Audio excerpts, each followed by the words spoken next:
जैसा कि धर्मदास जी ने पूछा कि नाम पाने वाले को क्या मिलता है, तो कबीर साहिब जी धर्मदास को क्या समझाते हैं। सार नाम सतगुरु सो पावे, नाम डोर गही लोक सिधावे, धर्म रायता को सिरनावे, जो हंसानी तत्व समावे। सभी नामों से अद्वितीय अद्भुत सतपुरुष का सार नाम सतगुरु से ही पाया जा सकता है। उस सार नाम की डोर पकड़कर संत साधक सतलोक जाता है। उस सार नाम की ध्यान साधना करने से जो सतगुरु का हंस भक्त पांचों तत्वों से परे परम तत्व में समा जाता है, उसके आगे मृत्यु के देवता धर्मराज भी सिर झुकाते हैं। तो सार शब्द क्या है, धर्मदास जी ने पूछा। सार शब्द विदेह सब रूपा, नी अक्षर बही रूप अनुपा, तत्व प्रकृति भाव शब्देहा, सार शब्द नी तत्व विदेहा। सतगुरु कबीर साहिब जी कहते हैं कि मोक्ष प्रदान करने वाला सार शब्द विदेह स्वरूप वाला है। उसका वह अनुपम रूप नी अक्षर है, यानी जिसे शब्दों में लिखकर बताया नहीं जा सकता। पंच तत्व एवं 25 प्रकृति के संयोजक से सभी शरीर बने हैं, परंतु सार शब्द पंच तत्वों से रहित विदेह स्वरूप वाला है।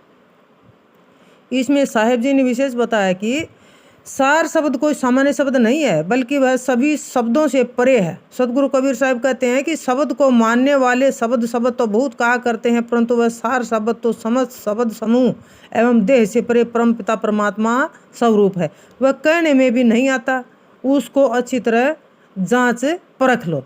सार शब्द की महिमा का बखान करते हुए साहिब जी कहते हैं कि विभिन्न प्रकार के शब्द में बहुत अंतर होता है। उनसे अलग हटकर सार शब्द में ध्यान लगाओ। जिस सार शब्द से परम पिता परमात्मा मिले, उस सार शब्द को स्वीकार कर लो।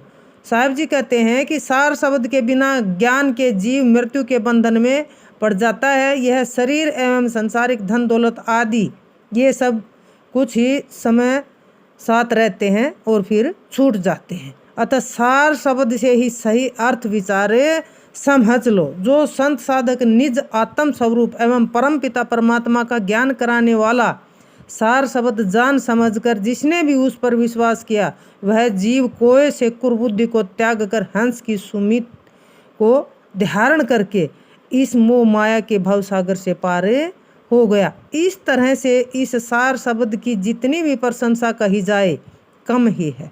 कल्याण की इच्छा रखने वाले संत साधक को सार शब्द का महत्व समझते हुए सद्गुरु की शरण में रहकर सार शब्द का ज्ञान प्राप्त करना चाहिए। कहन सुनन को शब्द सो धारा, सार शब्द सो जीव उभारा, पुरुष सुनाम सार परवाना, सुमिरन पुरुष सार सहिदाना। कि कहने सुनने के लिए संत भक्तों के पास वैसे तो लोक विद्या आदि के कर्म कांड, ज्ञान कांड, उपासना कांड एवं मंत्र योग संबंधी चारों धाराओं के और शब्द ही शब्द है, लेकिन सच में तो केवल विदेह सार शब्द से ही जीव का उद्धार और कल्याण होता है। सतपुरुष परमात्मा का सुंदर सत्य नाम का ज्ञान ही सही प्रमाण है और सतपुरुष का सुमिरन ही सार एवं उसकी मोक्षदायिनी प्रमाण है। विशेष साहिब जी इसमें बताते हैं कि वास्तव में संसार में कहने सुनने के लिए चारों ओर के अनेकों शब्द और उपदेश हैं। उनसे बहुत सहायता एवं लाभ मिलता है तथा जीवन को सुधारने की प्रेरणा प्राप्त होती है, परंतु उनसे जीव इस माया रूपी भवसागर से पार नहीं हो सकता। इस भवसागर को पार करने के लिए विदेह सार शब्द रूप परम पिता परमात्मा का सुमिरन ही है।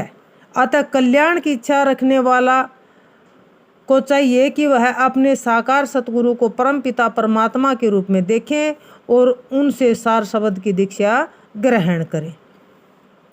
बिनु रचना के जाप समाई, तासो काल रहे मुरझाई, सूक्ष्म सहज पंथ है पूरा, ता पर चढ़ो रहे जनसूरा।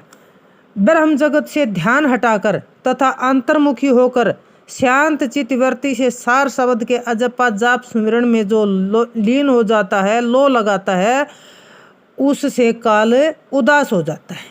अजपा जाप सुमिरन अत्यंत सूक्ष्म एवं संपूर्ण सहज मार्ग है।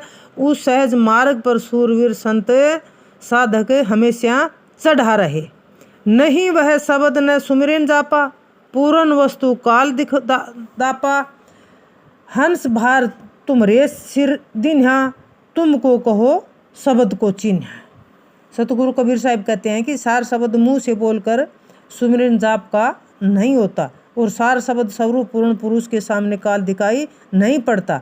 तुमको जो सार शब्द कहा है हे हंस, उसके आचरण का भार तुम्हारे सिर पर दिया। तो साहेब जी आगे 7 चक्रों के बारे में बताएंगे, जो कल की वीडियो में चर्चा होगी। सभी को सत साहेब।